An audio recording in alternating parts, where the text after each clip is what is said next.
टाटा मोटर्सचा वाढता cells report बघून मारुती सुझुकीने त्यांना सेटबॅक देण्याचं ठरवलंय. बलेनोमध्ये असा काही चेंजेस आणलेला आहे, जी 5 सप्टेंबर रोजी लॉन्च होती. त्यानंतर टाटा मोटर्सच्या सेल्समध्ये कदाचित आपल्याला कमी आलेली पुढच्या 2 महिन्यानंतर बघायला मिळेल.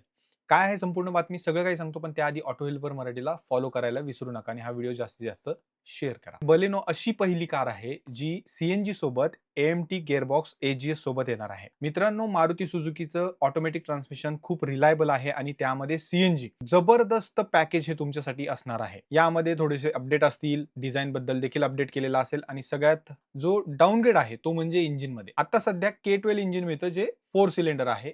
ते आता काढून Z12 जे इंजिन आहे ते दिलं जाणार आहे, जे 3 सिलेंडर आहे. पण हे इंजिन स्ट्रॉंग हायब्रिड सपोर्ट करतं आणि सेफ्टीमध्ये देखील बलेनोच्या आता थोडासा अपडेट असेल, त्यामुळे 5 स्टार बी एनकॅप मध्ये ही गाडी कदाचित आणेल.